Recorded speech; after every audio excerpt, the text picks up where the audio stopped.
হেই, WhatsApp, কি অবস্থা সবার? আহ, আশা করি সবাই ভালো আছেন। সো ইতিমধ্যেই হয়তো ভিডিও টাইটেলটা দেখে আপনারা বুঝে গেছেন যে ভিডিওটা কোন বিষয়ের উপরে হতে যাচ্ছে। সো হ্যাঁ, ভিডিওটা আসলে একটা সুইং ট্রেডের ভিডিও হতে যাচ্ছে। যেই ট্রেডটার 37 পিপসের স্টপ লস ছিল অ্যান্ড 1000 পিপসের টিপি ছিল। অ্যান্ড এই ট্রেডটা কেন নিলাম, কি জন্য নিলাম, সব কিছু এখন এক্সপ্লেন করব। সো লেটস গো অ্যান্ড এক্সপ্লেনের পর মেইন ভিডিওটা আছে যে ট্রেড ওপেন করার পর থেকে একদম শেষ টিপি হিট করার মানে কিছুক্ষণ, মানে টিপি হিট করা পর্যন্ত ফুললি ভিডিও করা আছে। সো ওইটাও আপনারা দেখতে পারবেন। ফাস্ট করে রাখছি, এডিট করেও রাখছি সব কিছু। সো আপনারা ইজিলি সব কিছু আইডেন্টিফাই করতে পারবেন। So let's go. এখন আসলে আমরা গোল্ডের চার্টে আছি অ্যান্ড চার্টটা হচ্ছে 30 মিনিটসের টাইম ফ্রেমের একটা চার্ট। ঠিক আছে। সো মেইনলি আমি কেন এইখান থেকে সেল নিলাম অ্যান্ড 27 পিপসের স্টপ লস দিয়ে আমি 1000 পিপসের টার্গেট কিভাবে আমি মানে চিন্তা করলাম। তো এটা আসলে এটা চিন্তা করার কিছুই নেই। আসলে এটা হচ্ছে যে আপনার এক্সপিরিয়েন্সের ওপর, আপনার ট্রেডিং করতে করতে আপনার ট্রেডিং এর যে এজ, আপনার স্ট্র্যাটেজির যে এজ, এজ থেকে আপনি এরকম অনেক টাইপের মুভ পাবেন মার্কেট থেকে। সো চলেন ফুললি এক্সপ্লেন করি কেন। সো প্রথমেই আমরা আসলে যদি একটু দেখতে পাই, সো মার্কেট কিন্তু আসলে দেখুন, যদি আমরা 1 আওয়ারের টাইম ফ্রেমে যাই, সরি, 1 আওয়ারের টাইম ফ্রেমে যদি আমরা যাই, দেখেন মার্কেট কিন্তু, এটা কিন্তু 4 আওয়ারের বিওএস। সো এটা যদি 4 আওয়ারের বিওএস হয়, সো মার্কেটের যদি 4 আওয়ারে চেঞ্জ অফ ক্যারেক্টার করতে হয়, তাহলে মার্কেটের এই যে সিচুয়েশন, এই জায়গা থেকে মার্কেটের চেঞ্জ অফ ক্যারেক্টার করতে হবে। ঠিক আছে, মার্কেট এইখান থেকে তার চেঞ্জ অফ ক্যারেক্টার করতে হবে। কিন্তু দেখুন আপনারা, মার্কেট কিন্তু এইখানে যাওয়ার পর জাস্ট উপরের লিকুইডিটিটা নিছিল সেলার্স, যারা সেলার্স ছিল তাদের লিকুইডিটি নিয়ে মার্কেট কিন্তু আর উপরে উঠে নাই। আমি কিন্তু ওভারঅল চিন্তা করছিলাম যে মার্কেট চেঞ্জ অফ ক্যারেক্টার করবে 4 আওয়ার্সে, বাট আনফর্চুনেটলি করে না। It's okay, it's not a big problem. So then আসলে আমি আবার 1 আওয়ার্সে গেলাম। 1 আওয়ার্সে এগুলো কিন্তু আসলে একদিনের না, এগুলো কিন্তু প্রায় এক সপ্তাহ সিনারিও আপনারা যা দেখতে পারতেছেন। সো 1 আওয়ার্সে যখন গেলাম, সরি 1 আওয়ার্সেই ছিলাম। সো 1 আওয়ার্সে যখন গেলাম, 1 আওয়ার্সে দেখুন এইখানে কিন্তু একটা ট্রেন লাইন আসতেছিল। সো 1 আওয়ার্সেও কিন্তু এখানে চেঞ্জ অফ ক্যারেক্টার করছে, বাট না রিট্রেস নিয়ে কিন্তু এই যে সেল সাইডের যে লিকুইডিটি ট্রেন লাইনটা আসতেছে, এই ট্রেন লাইনের কিন্তু লিকুইডিটি মার্কেট ডিরেক্ট নিয়ে নিচ্ছে কোনো ধরনের রিট্রেস নেওয়া ছাড়া। সো ওকে, ঠিক আছে। অ্যান্ড তাহলে এখন কি করার আছে? সো 4 আওয়ারেই আমি চাচ্ছিলাম চেঞ্জ অফ ক্যারেক্টার বের করার জন্য, বাট আনফর্চুনেটলি হয়নি। সো 1 আওয়ারের মধ্যেই আমি থাকার চেষ্টা করলাম। 1 আওয়ারে কিন্তু আমরা দেখলাম যে এইখানে চেঞ্জ অফ ক্যারেক্টার করে ফেলছে এই বিওএস এর। ঠিক আছে, এই যে বিওএসটা, এই বিওএস এর চেঞ্জ অফ ক্যারেক্টার করে ফেলছে, দেখতে পারতেছেন? এটা কিন্তু চেঞ্জ অফ ক্যারেক্টার করে ফেলছে। সো এটার আমাদের রিট্রেস নেওয়ার পর্যন্তই চিন্তা। আমি এখন চিন্তা করছি যে মার্কেট আবার ডাউন ট্রেন্ডে শিফট হয়ে গেছে। সো ভালো কথা, শিফট যেহেতু হয়ে গেছে। সো এখানে আপনারা দেখতে পাচ্ছেন মার্কেট কিন্তু 1 আওয়ার্সে আরেকটা বিওএস বানাইছে, ব্রেক অফ স্ট্রাকচার মার্কেট তৈরি করছে। এই যে দেখুন, দেখছেন আরেকটা বিওএস কিন্তু মার্কেট ক্রিয়েট করছে। সো এটা ছিল, এই যে ব্রেক অফ স্ট্রাকচারটা বানাইলো, এটা 2 দিনে হয়েছে। এটা হচ্ছে এই এই প্রিভিয়াস একদিন, আর এটা হচ্ছে এর আরো একদিন আগে। এটা হচ্ছে অর্ধেক, আর এটা হচ্ছে প্রিভিয়াস ডে হাই, এটা আরেকটা প্রিভিয়াস ডে হাই। মানে এই ডে থেকে এই ডে হাই থেকে এটা হচ্ছে আরেকটা ডে হাই। সো মার্কেট এখানে আবার 15 মিনিট টাইম ফ্রেম যদি আমরা যাই, আপনারা আরো একদম কি লেভেল দেখতে পারবেন যে এই ডে হাই নেওয়ার জন্য কিন্তু মার্কেট চেঞ্জ অফ ক্যারেক্টার করছে। আমি কিন্তু এখান থেকে বাইং দেখতেছিলাম। ঠিক আছে, বাইং দেখতেছিলাম। তো আমি তখন হয়তো হয়তো আপনার এটা দুপুরে, সকাল 7, 7টা না, সকাল এইখানে তখন আমি মার্কেটে জাস্ট ঢুকলাম, মার্কেট এইখান তখন ছিল, তখন বাজে প্রায় 9টা। ঠিক আছে, তা আমি মেইনলি চিন্তা করছি যে এইখান থেকে আসলে আমি একটা সেলিং এর চিন্তা করব। সো ওকে, বাইং এর চিন্তা করব। সো আমি রিট্রেসের জন্য ওয়েট করতেছি যে মার্কেট এইখান থেকে যদি এই পর্যন্ত রিট্রেস নেয়, আমার ফিবোনাচি লেভেল আমার ফিবোনাচি লেভেলের এই পর্যন্ত যদি রিট্রেস নেয়, আমি এখান থেকে বাইং পজিশন ওপেন করবো। আমি day high, previous day high, যে প্রিভিয়াস ডে হাই টার্গেট রাখবো। বাট আনফর্চুনেটলি দেখুন আপনারা, মার্কেট কিন্তু এইখান থেকে ডিরেক্ট মুভ করছে, কোনো রিট্রেস নেয় নাই। সো কি বলবো, তো এমনিও আমার লুজিং স্ট্রিক চলতেছিল, ভালোভাবেই চলতেছিল, খারাপভাবে না, মানে একটু খুব টাফলি চলতেছিল লুজিং স্ট্রিকটা। সো আনফর্চুনেটলি হলো না, তো আমি আসলে মনটা আমার খুব খারাপ হয়ে ফেলছে যে এটা কোনো কথা। আর ইভেন আমি 5 দিন ধরে ট্রেড পাইছি, বাট নেওয়ার মতো পজিশন হয়নি। সো 5 দিন পরেও একটা ভালো একটা চেঞ্জ অফ ক্যারেক্টার পেলাম, নিতে পারলাম না, মানে মনটা খুব খারাপ হয়েছিল। সো আমি তারপর দেখাই ডে হাই কিন্তু নিয়ে নিল মার্কেট।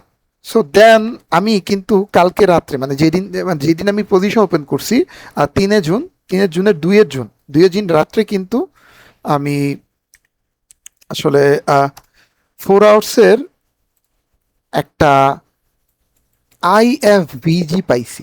এটা কিন্তু আমি মার্ক করে রাখছিলাম। ঠিক আছে, সো IFVG পাইছি, আমি মার্ক করে রাখছিলাম। সো দেন ঠিক আছে, আমি মার্ক করে রাখছি। সো আমার মাথায় কেন জানে আসলো, আমি যদি আবার 15 মিনিটে যাই, সো আমার মাথায় তখন আসতেছে কেন জানি যে ইউএস সেশন, যখন মার্কেট ডে হাই নিছে তখন ইউএস সেশনের প্রায় 7টা বাজে, 7টা 45 সামথিং, না 7টা না, 6টা 45 সামথিং, হয়তো 6টা বা 7টাই ধরেন, 7টা 15-র কাছাকাছি সময়। সো আমি ভাবলাম যে 7টা 15 বেজে গেছে, ইউএস সেশনের মুভ অলরেডি আসা শুরু করছে। সো মার্কেট এইখান থেকে আমার মনে হয় না আর বাইং এ যাবে, আমার কেন জানি মনে হইতেছে। সো আমি এটারে জাস্ট মার্ক করলাম, বিকজ অফ মার্কেট এইখানে কিন্তু 4 আওয়ারের IFVG আছে। সো এইখান থেকে 4 আওয়ারের যদি IFVG থাকে, স্ট্রংলি ভাবে সেল হবেই, এটা হবেই। সো দেন আমি চিন্তা করলাম ডে হাইও নিয়ে নিছে, ইউএস সেশন ওপেন হওয়ার আগেই ডে হাই নিছে। অ্যান্ড তাহলে মুভটা কই দিবে, যদি ডে হাই নেয় ইউএস সেশন হওয়ার আগেই, তাহলে মুভটা কি দিবে, বাইং এ দিবে, কিন্তু উপরে তো IFVG আছে। সো তখন আমার চিন্তা হলো যে না, উপরে আর মুভ দিবে না, মার্কেট ডাউন ট্রেন্ডেই যাবে। সো দেন আসলে কি করার, তো আমি 15 মিনিট টাইম ফ্রেমে বৈশা রইলাম প্রায় 7টা 46 বা 7টা 45-এর দিকে। আমি চিন্তা করলাম যে ঠিক আছে, এই যে IFVG-তে মার্কেট যে গেল, ডে হাই নেওয়ার পরে কিন্তু দেখতে পারতেছেন খুব বড় সড়ো একটা স্পাইক দিছে বাইং এ। তো IFVG-র ভিতরে তখন মার্কেট, তো IFVG থেকে সাথে সাথে এই এত বড় একটা স্পাইক দেওয়ার পর আবার অপোজিটে সেল সাইডের একটা বড় সড়ো একটা স্পাইক দিছে। সো যদি আমরা এখন 1 মিনিটসে আবার যাই, তাহলে আপনারা কিন্তু ভালোভাবে দেখতে পারবেন 1 মিনিটসের অবস্থাটা। 1 মিনিটসের অবস্থাটা আপনারা একটু দেখেন। 1 মিনিটসের অবস্থা হচ্ছে এমন, এটা কিন্তু 15 মিনিটে। তো 1 মিনিটসে এইখান থেকে আবার যখন সেল হইলো, মানে ওই 15 মিনিটে আরেকটা অপোজিট আরেকটা বড় সড়ো একটা ক্যান্ডেল আসলো সেল সাইডে। তো আমি চিন্তা করলাম এই হাইয়ের যেই লিকুইডিটি, এই লিকুইডিটি নিয়ে যদি মার্কেট 1 মিনিটে বা 3 মিনিটস বা 5 মিনিটস, তিনটার একটা খুব ভালোভাবে একটা রিজেকশন ক্যান্ডেল দেয়, আমি সেল সাইডে যাব, আমি সেল সাইডে এন্ট্রি নিব। অ্যান্ড খুব ছোট স্টপ লস থাকবে আমার, তার সর্বোচ্চ আমার চিন্তা ছিল যে আমি স্টপ লস দিলে 50 পিপসের দিব, এর উপরে আমি দিবই না। অ্যান্ড আমি খুব সুন্দর 1 মিনিটসে আমি একটা, দেখুন কত সুন্দর একটা রিজেকশন ক্যান্ডেল পাইছি, দেখছেন কত সুন্দর, আমি 1 মিনিটসে একটা রিজেকশন ক্যান্ডেল পাইছি, সরি। সো রিজেকশন ক্যান্ডেল পাওয়ার পর আমি সাথে সাথে এখান থেকে সেল করছি, আমি আমার পজিশন ওপেন করছি। দেন আসলে 1 মিনিটসে থাকলে নয়েজ খুব বাইরে যায়, তো আমি 15 মিনিটস আবার যাচ্ছি। সো দেন এইখান থেকে আমি সেল করার সাথে সাথে দেখতেই পারতেছেন প্রথম 15 মিনিটের পর কত বড় সেল সাইডে আসলো, মার্কেট ক্র্যাশ করলো, একটার পর একটা ক্র্যাশ করলো। দেন পরের দিন মার্কেট এইখানে ছিল, দ্বিতীয় দিন এইখান থেকে মার্কেট আবার উঠে আবার গেল। এই জায়গাটার মধ্যে কিন্তু এনএফপি নিউজ ছিল। ঠিক আছে, আমি এনএফপি নিউজেও আমার, এটা সুইং ট্রেড তো হোল্ড করতে হয়, কিছু করার নাই। এনএফপি নিউজেও কিন্তু আমি আমার ট্রেড হোল্ড করছি, ভিডিওটা আপনারা দেখতে পারবেন কেন হোল্ড করছি। এটা আরো সুন্দরভাবে বুঝাইতে পারবো, সেটাও বলে দিচ্ছি। যদি আপনারা দেখেন 30 মিনিটসে যাই, এইটা হচ্ছে এইখান থেকে যখন সেল করছি, তাহলে এই দিনের ডে লো কোথা, এইটা, এই ডে লো কিন্তু মার্কেট নেয় নাই, ঠিক আছে? মানে এনএফপির আগে নেয়নি মার্কেট, কিন্তু দুপুরের দিকে প্রায় 12টা বাংলাদেশি সময় 12টার দিকে মার্কেট এইখানে আসছে। 50 পিপসের জন্য মার্কেট বাই সাইডে লিকুইডিটি নেয় নাই, এর আগেই মার্কেট এনএফপির সময় উপরে গেছে। অ্যান্ড দেন আমার সেল করার আরও সব থেকে বড় রিজন হচ্ছে 4 আওয়ারে চেঞ্জ অফ ক্যারেক্টার করে নেই মার্কেট ওভারঅল, 1 আওয়ার্সে কিন্তু একটা বিওএস করছে। সো 1 আওয়ার্সে মার্কেট আবার বিওএস করবে, আর যে রিজেকশন আমি কালকে পাইছি এই জন্য আমি এনএফপিতে হোল্ড করছি।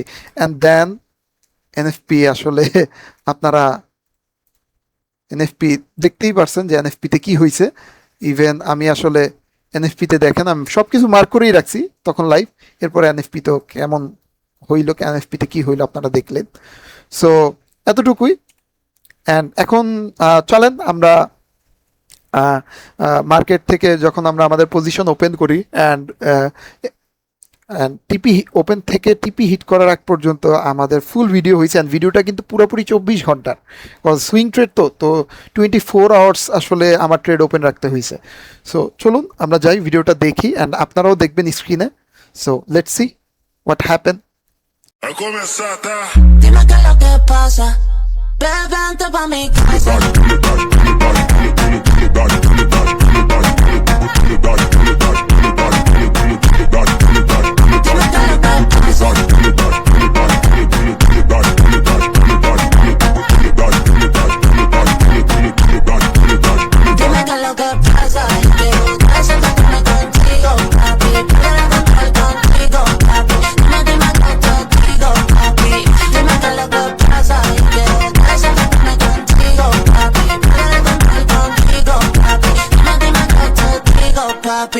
Ay papi, papi contigo yo me envuelvo, papi contigo yo me envuelvo, sin pero, contigo yo me voy a fuego. Dime qué es lo que pasa.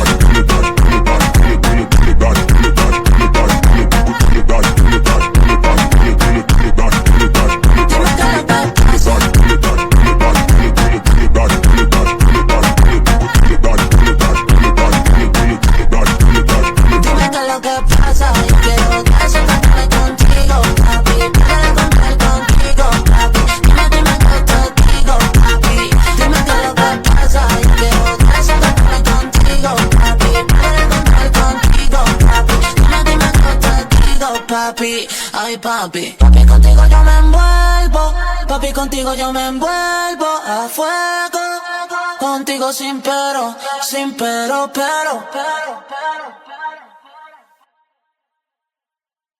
Tiki tiki tiki mate tiki taka. Tiki tiki tiki tiki. Tiki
sobe, no baile é pressão. Mina linda, perigosa, rouba meu coração. Vai quicando, vai jogando, não perde